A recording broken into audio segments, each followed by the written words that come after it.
decent dress, we had a different understanding. And 40 years later, or 30 years later, or even 10 years later, because of what is going on in the environment, even the definition of the decent dress has changed. And I think we cannot overtrain and over-educate our generations what decent or civilized dress ought to be. Because the definition of decent and professional dress in a civilized society, in a white-collar society, not a blue-collar society, जो आपको media में नजर आती है शहरों के अंदर. I'm talking about a white-collar society, anywhere in the world, it has not changed. अगर उनका पहुंचे का साइज 20 इंच था तो आज भी वही है. If the tie was required, आज भी टाई है. टाई पतली होगी, मोटी होगी, but the tie is still there.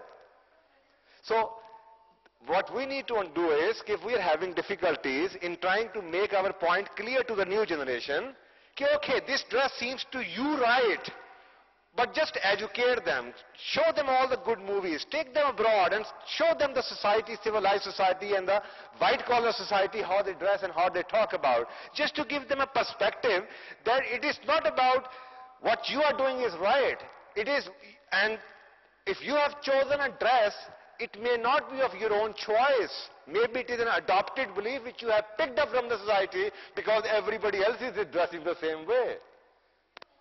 ये भी तो होता है ना कि most of the time our beliefs are not chosen beliefs. Our beliefs are adopted beliefs which we are picking up from the society, from the environment, the way people are dressed up. So maybe the time has come and we have to start talking about these core realities of the, from those organizations or the countries which are much ahead of. And very, very interesting, US Supreme Court's ruling about the dress code. अब इसके ऊपर काफी लोग मेरा ख्याल people will start making noise, but even the US Supreme Court has ruled that complainant's sexually provocative speech or dress is not irrelevant in the case. To the contrary, such evidence is obviously relevant, and they have requested EEC to start enforcing enforcing the code of dress code and the language code in their member organizations.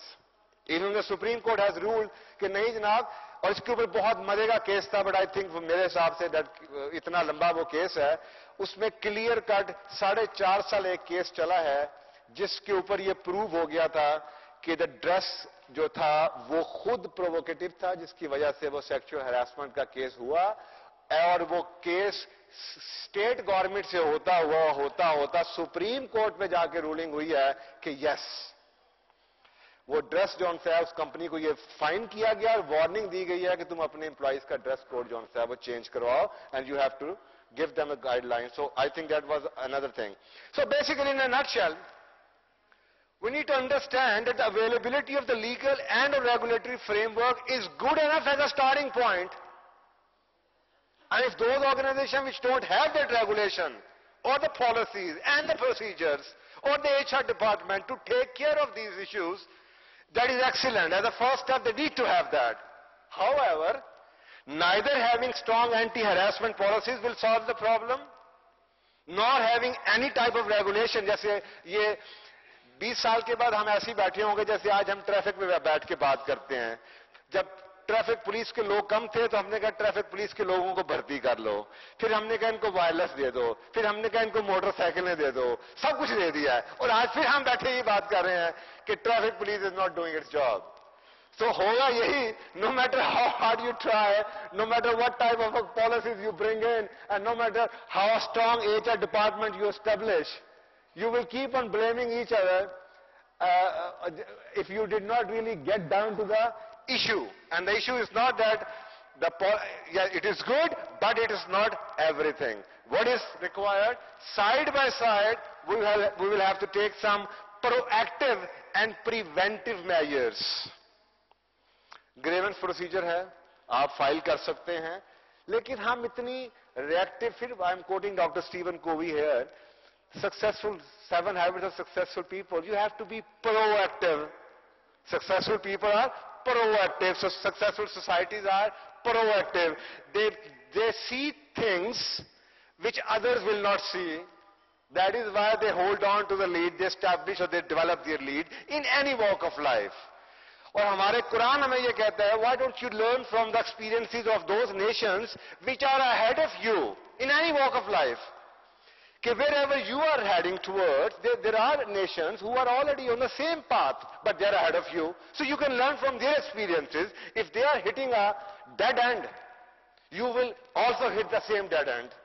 But if you realized after learning from their experiences that there was something wrong which you have to understand, so then you can start using, both ways. You can, on one hand, you can do what they have done. On the other hand, you can also build upon their learning and experiences and try to blend it with a more powerful, developing more powerful policy and procedure. So what those preventive and proactive measures are.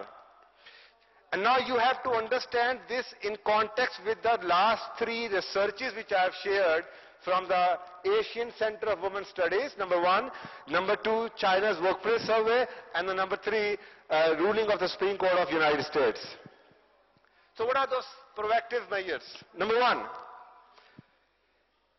promotion of a culture of and training in self-responsibility, self-control, and assertiveness.